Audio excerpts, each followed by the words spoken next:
عدالت کی طلاق کا حکم۔ عدالت کی طلاق کا کیا حکم ہے؟ بعض اوقات لڑکا جان بوجھ کر عدالت میں پیش نہیں ہوتا تو کیا عدالت اس کی غیر حاضری پر طلاق کی ڈگری جاری کر سکتی ہے؟ اور کبھی لڑکا بیرون ملک جانے کی وجہ سے بھی پیش نہیں ہوتا اور کوئی تعلق بیوی سے نہیں رکھتا، اس صورت میں کیا حکم ہے؟ محمد عامر صاحب ناروے سے۔ جناب محمد عامر صاحب، میں تو اس بارے میں بہت بتاتا رہتا ہوں لوگوں کو کہ یہ جو آج کل عدالتوں میں خلا کی ڈگریاں تھمائی جا رہی ہیں یہ غیر شرعی ہیں۔ ان میں زیادہ تر 99%، بلکہ اگر یوں کہوں 99.99% عدالت کی جو طلاقیں ہیں وہ غیر شرعی ہیں، وہ شریعت کے مطابق طلاق نہیں ہوتی، اس لیے کہ قرآن مجید میں واضح طور پر اللہ نے بتایا ہے کہ او یعفو الذی بیدہ عقدۃ النکاح۔ اللہ نے شوہر کے بارے میں یہ بتایا ہے کہ نکاح ختم کرنے کی چابی شوہر کے ہاتھ میں ہے، جج کے ہاتھ میں نہیں بتایا اللہ نے۔ جج اپنی بیوی کو طلاق دے سکتے ہیں، دوسرے کی بیویوں کو حکومتیں طلاق نہیں دے سکتی۔ اسلام میں حکومت کا دائرہ اتنا وسیع نہیں ہے کہ اس کو بیویوں پہ بھی کنٹرول دے دیا جائے لوگوں کی۔ تو یہ ایک رشتہ ہے، اپنی مرضی سے عورت کسی مرد کے نکاح میں آتی ہے، اس میں زبردستی جائز نہیں ہے، لیکن نکاح سے نکلنے کے لیے مرد جب تک ڈیورس نہیں دے گا عورت نکاح سے نہیں نکلے گی۔ تو آج کل جو عدالتوں میں ایک عجیب طوفان بدتمیزی ہے کہ کوئی بھی عورت پہنچ جاتی ہے، وہ ریٹن کچھ پیپر پہلے سے یعنی وکیلوں نے چھاپ کے رکھے ہوئے ہوتے ہیں کہ شوہر مارتا پیٹتا ہے، نفقہ نہیں دیتا، یہ نہیں کرتا، وہ پورا پہلے سے لکھا ہوا ہوتا ہے، عورت اس پہ سگنیچر کر دیتی ہے، وکیل کے مشورے پر عدالت میں وہ دائر ہوتا ہے کیس، اور جناب وہ بس عدالت جو ہے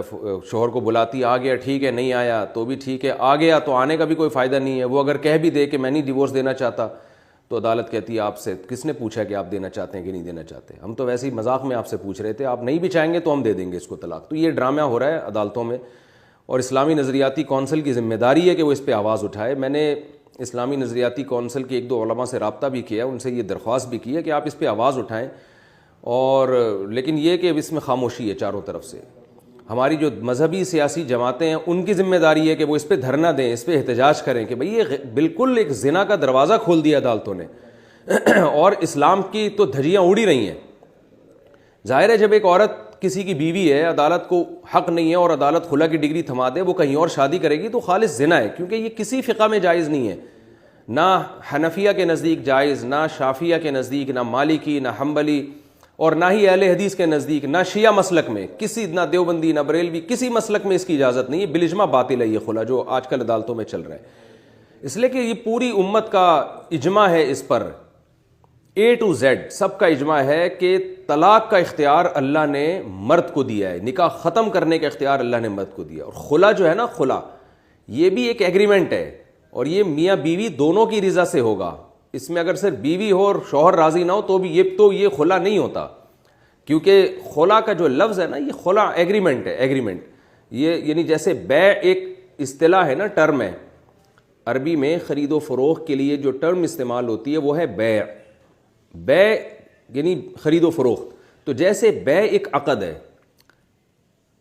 یعنی اگر کوئی کہے کہ بیع جو ہے نا، کوئی جب خرید و فروخت کرتا ہے تو ایک طرف سے کافی ہے، میں اپنی کوئی چیز آپ کو اٹھا کے بیچنا چاہوں تو سامنے والے کے لیے اس کو قبول کرنا ضروری نہیں ہے۔ تو جیسے یہ ایک مضحکہ خیز سی بات ہوگی کہ بھائی بیع کا تو لفظ، سیل اور پرچیزنگ کا تو لفظ ہی وہاں استعمال ہوگا جہاں دونوں راضی ہوں، تو بالکل اسی طرح خلا کا جو لفظ ہے نا، یہ عربی میں قرآن و سنت میں اور پوری امت کا اجماع اس پر کہ یہ ایک ایگریمنٹ کو کہا جاتا ہے کہ عورت اپنا مہر چھوڑ دے، شوہر سے مطالبہ کرے کہ مجھے ڈیورس دو، میں اپنا مہر چھوڑنے کے لیے تیار ہوں، اور شوہر عورت کی اس پیشکش کو قبول کر لے۔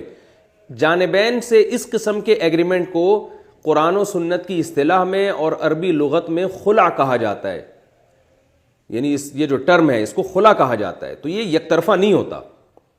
تو اس لیے یہ جو عدالتوں میں کام ہو رہا ہے، اللہ کرے کوئی اسمبلی میں اس کے خلاف آواز اٹھائے تو خلاف شرع ہے، اس سے زنا پھیل رہے ہیں معاشرے میں، اور دوسرا اس کا فائدہ بھی نہیں ہے۔ اس قانون کی وجہ سے اچھے بھلے گھر جو ہے وہ تباہ ہو رہے ہیں، اس لیے کہ خواتین جلد بازی میں جا کے عدالت سے خلا کی ڈگری لے لیتی ہے۔ اللہ نے تو مرد کو طلاق کا اختیار دیا ہے، تو اس کی ایک بڑی وجہ ہے کہ مرد جو ہے نا بہت سوچ سمجھ کے یہ کام کرے گا۔ ٹھیک ہے کچھ مرد جلد باز بھی ہوتے ہیں، ہم دیکھتے ہیں معاشرے میں کھڑے کھڑے 3 طلاقیں دے دیں، لیکن اس کا ریشو بہت کم ہے۔ ہمارے معاشروں میں الحمدللہ کامیاب ازدواجی زندگیوں کا ریشو ناکام ازدواجی زندگیوں سے بہت زیادہ ہے. آپ حیران ہوں گے کہ یہ رپورٹ ہے کہ اس وقت دنیا میں سب سے زیادہ جو مضبوط فیملی سسٹم ہے وہ مسلمانوں کا ہے, سب سے زیادہ مضبوط, اور طلاق کا ریشو سب سے کم مسلمانوں میں. کامیاب ازدواجی زندگیاں مسلمان زیادہ گزارتے ہیں, کچھ کیسز ہوتے ہیں لیکن اتنے نہیں جتنے غیر مسلموں میں ہوتے ہیں. تو ایک اسلام کا ایک بڑا خوبصورت پیارا نظام ہے جو 1400 سال سے چلتا ہوا آ رہا ہے. پریکٹیکلی اس کو دیکھا گیا ہے کہ وہ اتنا بہترین نظام ہے, آپ اس نظام کو تباہ کر رہے ہو. چند لوگ اسمبلی میں بیٹھ کے قانون سازی کرتے ہیں, یا ایک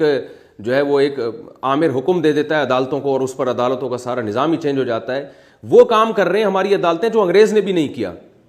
بر صغیر پر انگریز نے 100 سال حکومت کی ہے, اسلام کے طلاق کے نظام کو انگریز نے نہیں چھیڑا. پاکستان بنا ہے اس وقت بھی اسلام کا طلاق کا نظام جو تھا وہی عدالتوں میں نافذ تھا. ایوب خان کے دور میں اس کو چینج کیا گیا, پھر جنرل مشرف کے دور میں تو بالکل ہی بیڑا غرق کر دیا گیا اس کا. تو جو کام انگریز نہیں کر سکا, اسلامی عدالت یعنی مسلمانوں کے آئلی قوانین کو انگریز نے نہیں چھیڑا, اور آج قرآن و سنت کے نام پہ ہمارے حکمرانوں نے نام لیبل قرآن و سنت کا لگا دیا, اس پہ کچھ اصطلاحات استعمال کر لی قرآن و سنت کی, لیکن سارا بیڑا غرق کر دیا پورے نظام کا. اتنا آسان بنا دیا خلا کو جتنا انگریزوں کے ہاں بھی نہیں ہے.